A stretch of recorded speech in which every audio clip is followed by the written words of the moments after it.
Une mobilité durable vers un changement de comportement? Désengorger les transports en commun sur les trajets de proximité. Le cas de Blandine. Blandine est une femme active en léger surpoids. Ayant peur de prendre son vélo, elle part tous les matins en tram à 7h30 pour le pôle d'échange. Elle y retrouve ses collègues et prend un deuxième tram pour faire les 2 stations qui la conduisent à son travail. Demain, Blandine pourrait, de chez elle, prendre un bus pour une station située à 5 minutes de marche de son travail. Elle pourrait tester ce nouveau trajet avec une collègue. Pour Blandine, ce nouveau mode de déplacement, c'est un gain de temps et une forme physique retrouvée. Désengorger les transports en commun sur les trajets de proximité. Le cas de Jules. Jules est un étudiant. Il habite à 15 minutes de marche de la fac. Il n'a pas de voiture et ne dispose pas de local pour stocker son vélo. Pour aller à ses cours, il prend le tram le matin à 8h pour 2 stations. Demain, Jules pourrait se déplacer en mode actif et opter soit pour le vélo, si une solution de stockage lui est offerte via une bicycletterie par exemple, soit pour la marche. Jules y gagnerait en autonomie et en économie, et cela pour un temps de trajet équivalent. Les jours de pluie, rien n'empêchera Jules de reprendre le tram ponctuellement. Désengorger les transports en commun sur les trajets de proximité. Le cas de Mohamed. Mohamed prend tous les jours le tram pour un arrêt afin de se rendre et revenir de son collège avec ses copains.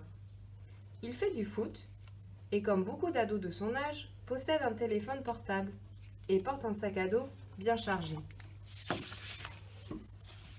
Demain, Mohamed pourra aller au collège à pied avec ses copains. Cela contribuerait à son entraînement physique pour le foot. Il pourrait aussi jouer à Pokémon Go pendant le trajet.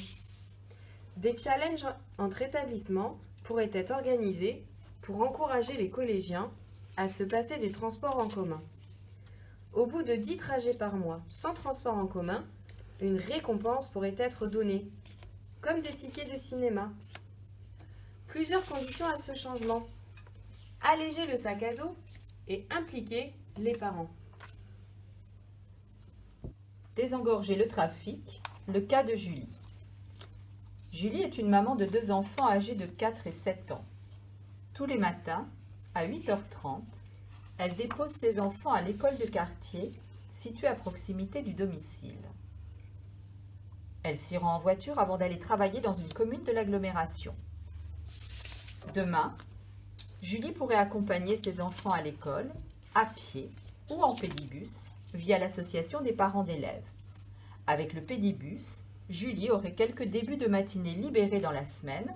Ce serait également l'occasion de mieux se connaître entre parents d'élèves. Le pédibus est une solution pour sécuriser les abords des écoles. Sinon, elle pourrait accompagner ses enfants à vélo. Pourquoi pas le vélo cargo ou le vélo follow me? Il faut dans ce cas qu'elle ait la possibilité de stationner son vélo près de son domicile ou de l'école. Enfin, elle a toujours la possibilité d'utiliser les transports en commun si le trajet semble trop long pour les enfants. Pour cela, elle pourrait souscrire à un abonnement. Une fois ses enfants déposés, plusieurs solutions s'offrent à Julie pour se rendre au travail à partir de l'école. Le vélo, les transports en commun ou le covoiturage. Désengorger le trafic. Le cas de Pierre. Pierre, 35 ans, se déplace tous les jours en voiture, seul, pour se rendre à son travail. À cause des bouchons sur le périphérique en heure de pointe, il peut mettre plus d'1 heure pour un trajet qui dure en temps normal 15 minutes. Demain, Pierre pourrait partager sa voiture avec des collègues ou des voisins. Le lieu de rendez-vous pourrait être son quartier ou un parking relais pour les personnes venant de plus loin. Il pourrait également avoir recours à une application dédiée.